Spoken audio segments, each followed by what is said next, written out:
देश और दुनिया की तमाम छोटी और बड़ी खबरों के लिए हमारे चैनल को सब्सक्राइब करना न भूलें और बेल का बटन जरूर दबाएं। नमस्कार दोस्तों, स्वागत है आपका देश लाइव में और आपके साथ हमेशा की तरह मैं हूं आशिमा त्यागी। दोस्तों, आज हम बात करने जा रहे हैं नेपाल की उस स्थिति पर जो सिर्फ नेपाल के लिए नहीं बल्कि भारत और पूरे दक्षिण एशिया के लिए चिंता है। जी हां, चिंता का विषय बन चुकी है। आज हम इसी पर चर्चा करेंगे, इसलिए आज का जो वीडियो है बेहद खास है, ध्यान से सुनेगा। छोटा देश होने के बावजूद नेपाल की भौगोलिक और सांस्कृतिक निकटता भारत के लिए बेहद अहम है, लेकिन बेरोजगारी, आर्थिक संकट, राजनीतिक अस्थिरता और विदेशों पर निर्भरता ने वहां भारत विरोधी भावना को बढ़ावा दे दिया है। अब सवाल यह है कि क्या भारत इस संकट का समाधान खोज पाएगा या ये अस्थिर पड़ोसी भविष्य में बड़ा खतरा बन सकता है। आज हम इन्हीं तमाम पहलुओं पर बात करेंगे दोस्तों, लेकिन उससे पहले आप लोगों से अपील, इंसाफ की आवाज को बुलंद करने के लिए और सच्ची पत्रकारिता के लिए देश लाइव का सहयोग करें। साथ ही डिस्क्रिप्शन में दिए गए लिंक को ओपन कर ज्वाइन बटन दबाकर आप हमसे यानी देश लाइव से सीधा जुड़ सकते हैं। दोस्तों, आज के विषय पर वापस लौटते हैं। नेपाल की कुल आबादी की बात करें तो करीब 3 करोड़ है, जिसमें से 1 करोड़ से ज्यादा लोग 35 साल से कम उम्र के हैं। लेकिन युवाओं की बेरोजगारी बड़ी समस्या है। 2020 में बेरोजगारी दर 24% तक थी और आज भी करीब 20% है। सरकारी नौकरियों में कमी, निजी निवेश की घटती रुचि ने स्थिति को कहीं ना कहीं और खराब कर दिया, यानी समस्या को और विकट बना दिया है। अब युवा बदलाव चाहते हैं, लेकिन स्थिर शासन की जगह भारत विरोधी नारों की ओर बढ़ रहे हैं।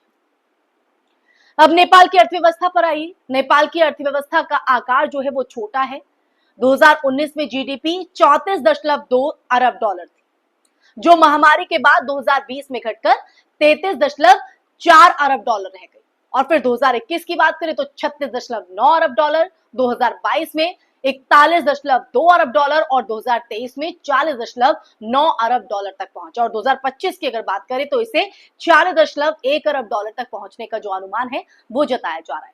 लेकिन विकास की रफ्तार की अगर बात करें तो वो धीमी है और निवेश और व्यापार की जो समस्याएं हैं वो लगातार यहां पर बनी हुई।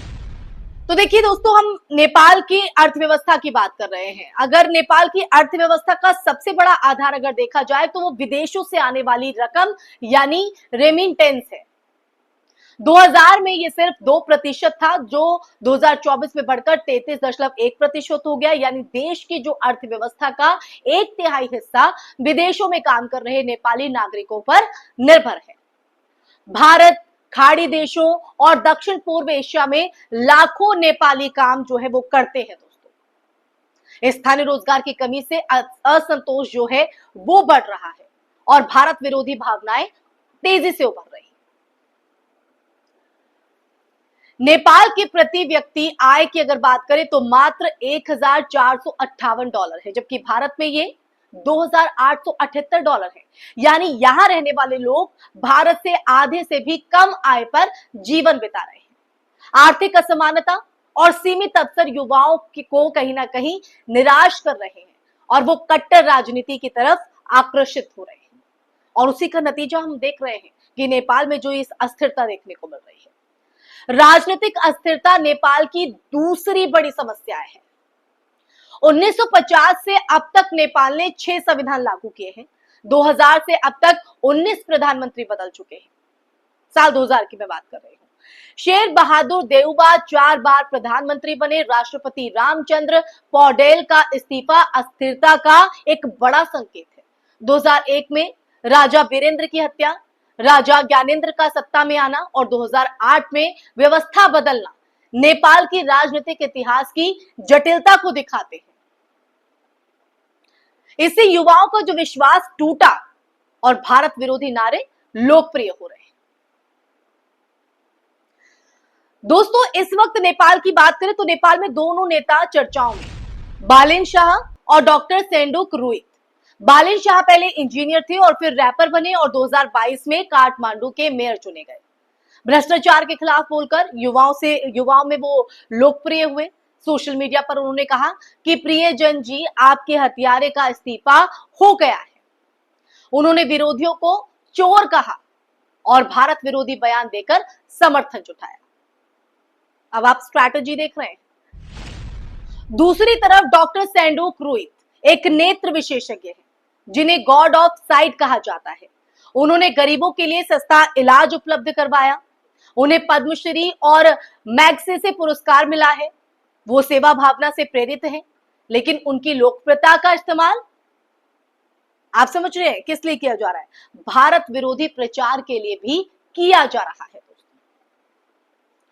भारत के लिए अगर देखा जाए तो अब ये जो स्थिति है वो चुनौती है। सीमा पर असंतोष अपराध, तस्करी और कट्टर विचारों को बढ़ावा दे सकता है। नेपाल की अर्थव्यवस्था की निर्भरता भारत की सुरक्षा के लिए एक बड़ा खतरा है दोस्तों। चीन जैसे देश इस अस्थिरता का फायदा उठा सकते हैं क्योंकि उनकी तो मंशा ये रहती है। सांस्कृतिक रिश्तों पर भी खतरा मंडरा रहा है। अगर भारत सिर्फ सुरक्षा तक सीमित रहा तो समस्या बढ़ेगी, लेकिन समाधान भी मौजूद है। भारत आर्थिक निवेश बढ़ाकर स्टार्टअप और उद्योगों में साझेदारी कर सकता है। शिक्षा और कौशल विकास कार्यक्रमों से युवाओं को रोजगार दिया जा सकता है।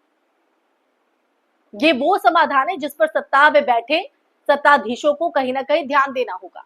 सीमा पार व्यापार सरल बनाकर छोटे व्यवसायों को, जो व्यवसायी हैं, उनको मदद दी जा सकती है। स्वास्थ्य सेवाओं और पर्यटन में भी संयुक्त परियोजनाएं जो हैं वो शुरू की जा सकती हैं। सांस्कृतिक संवाद बढ़ाकर साझा त्योहारों और भाषा और इतिहास से जो रिश्ते हैं वो मजबूत किए जा सकते हैं। और खेल प्रतियोगिताएं और नवाचार कार्यक्रम युवाओं की ऊर्जा को नकारात्मक से सकारात्मक दिशा दे सकते हैं। ये तमाम पहलू हैं जिस पर कहीं ना कहीं समाधान टिका है।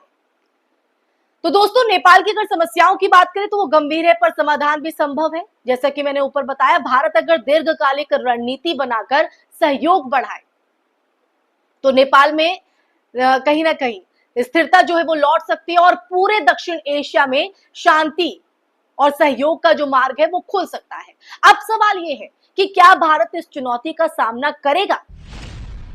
नीचे कमेंट में अपनी राय जरूर लिखें, वीडियो को लाइक और शेयर करें और चैनल को सब्सक्राइब कर लें ताकि हम ऐसे ही मुद्दों पर आपके साथ लोग जो है चर्चा या वार्तालाप ऐसे ही जारी रखें। ये चर्चा आपको कैसी लगी दोस्तों, ये भी कमेंट बॉक्स में कमेंट करके जरूर बताइएगा और ज्यादा से ज्यादा इस वीडियो को शेयर भी कीजिएगा। मुझे दीजिए इजाजत, फिर हाजिर होंगे एक नए मुद्दे के साथ। तब तक के लिए अपना ख्याल रखें। जय हिंद, जय भारत, नमस्कार।